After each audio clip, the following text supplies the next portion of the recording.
Thank you for inviting me. It's a pleasure to be here with some friendly Democrats after being in Jefferson City with the things that we have to deal with.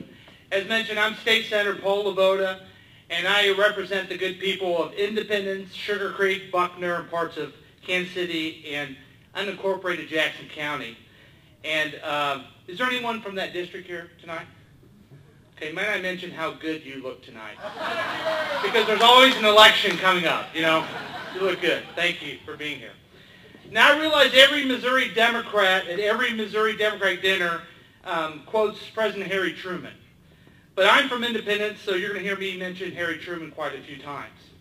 In a speech in Iowa on September 18, 1948, Truman asked the crowd, "I wonder how many times you have to be hit on the head before you find out who's hitting you. It's about time the people of America realize that it's Republicans, what the Republicans have been doing to them." And I say it's about time that the people of Missouri realize what the Republicans have been doing to them in Jefferson City. Now, thanks to the Republican majority in Jefferson City, our Capitol building has become some kind of backward, bizarro world. It's a place where facts and solutions, and certainly the real concerns of people, are ignored and viewed as attacks against freedom. Here's a few examples of legislation that we've dealt with in the Missouri Senate. This year, the legislature has worked on creating a state constitutional amendment designed to protect a right that is already protected in the United States Constitution. So now your Second Amendment right is really, really guaranteed. Just this week, the Senate worked on legislation already passed the House to add the right to farm to our state constitution. Now, proponents of this measure claim there's no one should regulate important agricultural practices like the practices they use for puppy mills. The Senate worked on an act that prohibits implementing recommendations traceable to the Agenda 21 adopted by the United Nations. I wish I could give you more information, but I have no idea what they're talking about on that one. And even though Governor Nixon assured the legislature that this was not happening, the Senate also worked on legislation to stop the creation of a magical database compiled by the Department of Revenue in order to tell Barack Obama about us. But the biggest made-up issue in the legislature is that they will protect the paycheck of workers against that super powerful, all evil labor unions. Now, each of these bills are designed to cater to the right-wing Tea Party faction that now controls the Republican Party. The base of the GOP cares more about these conspiracies than finding real solutions to our state's problems. Now, I'm proud to stand up against these various schemes to cripple or kill our labor unions in Missouri. Only about 8% of Missourians belong to labor unions, so I'm not sure why Republicans seem so obsessed over this small segment of the population. And yes, unions are politically active, but they have a lot less money and influence than the Koch brothers and their multi-million-dollar political action committees.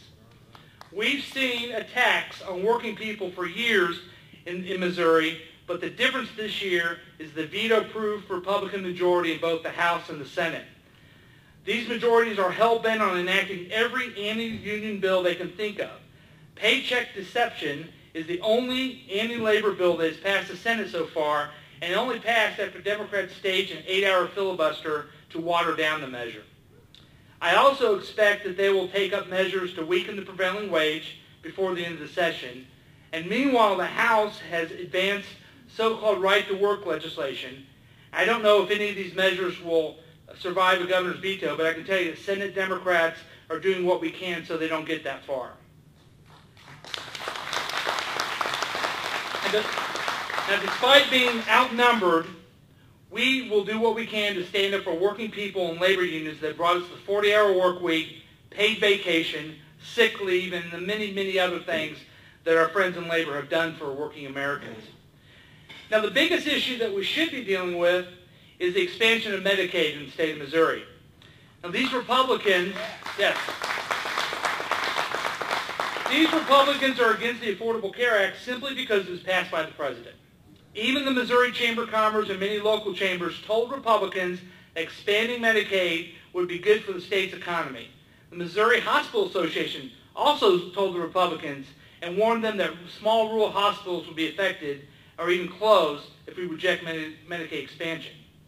Now, I'm perfectly fine with calling it something other than Obamacare. Frankly, I don't care if they call it Reagan Care. If it helps uninsured Missourians get the health care they need, I'm all for it. But it really should be called Truman Care, since our Harry was the first president to propose universal health care. In 1945, President Truman sent a message to Congress proposing a new national health care program. In his message, Truman argued that the federal government should play a role in health care, saying the health of American children, like their education, should be recognized as a definite public responsibility. And being a senator from Independence, I feel a personal responsibility to continue and work what President Truman tried to get accomplished. During my tenure in the House as Democratic leader, my focus was on expanding health care, and I'm continuing that in the Senate. I filed Senate bill to expand Medicaid in Missouri, Senate Bill 349. Now, during the hearing on this bill, I had 30 individuals representing patients, providers, business, testify in favor of the bill, and only one person testified against it, a former Republican that we threw out last November. The bill was brought up to vote and was defeated on a straight party line. The Republicans ignored the people and was against Obamacare. So in a nutshell, Missouri Democrats are fighting to protect working people against Republican extremists and fighting to improve the lives of Missourians in our state. And I'm here to tell you that this is the exact effort that Missouri Democrats have been doing for decades. Now, you can look at these current Republicans and say that they're the worst ever. But in fact, they have always been this way. I'm here to remind you that the only antidote to the Republican agenda is a united Democratic Party. Yes. And again, Harry put it best when he described the differences between Republicans and Democrats. With them, property, wealth come first. With us, people come first. With us, people come first, and that is what unites us as a party. Too often, the independent thinkers in the Democratic Party allow ourselves to become separated by focusing on our issues. So we have workers only fighting for workers' rights, women only fighting for women's rights, minorities only fighting for minority rights. We have to stop this divisive brand of politics because the only thing it accomplishes is richer lobbyists. We must unite as a party. We can't allow them to pit rural versus urban, consumers versus small business, or firefighters versus teachers. We have to stand together out of necessity, but you also need to be successful when we do this because that's how Democrats have always done it. We simply need to follow the proven formula, and that's unite. Senate Democrats are united on the important issues, and we will continue to do everything in our power to fight for working men and women in Missouri and to make Missouri a place we're proud to call home. So, now I've told you what we've been doing. I want to ask you, what have you been doing to stand up for the people and holding these accountable when they're not working for the best interest of the state? When workers are being attacked in Jefferson City like they are now, are you standing beside them? Whether it's a union worker or not, are we vocal for our working people who deserve our voice? When the women of the state are being denied the right to contraception, are we standing beside them and demanding that they have a right to protect themselves and the body? When the opportunity for health care through Medicaid expansion is given to us, and the only thing that stands between us implementing this is that they have something against the president, are we standing up for children who are uninsured? We need each other's help. We can't do it alone. We may be badly outnumbered in Jefferson City right now, but it doesn't always have to be that way. Democrats held the majority in both chambers for decades, and we can do it again, but no one can sit on the sidelines. We all must take action. So, in the legacy of Truman, or Kennedy, or Johnson, or Symington, or Eagleton, or Lytton, or Woods, or DePasco, or Caskey, let us honor our Democratic heroes, not just with dinners, but with the fighting spirit they had when they represented us when they were in office.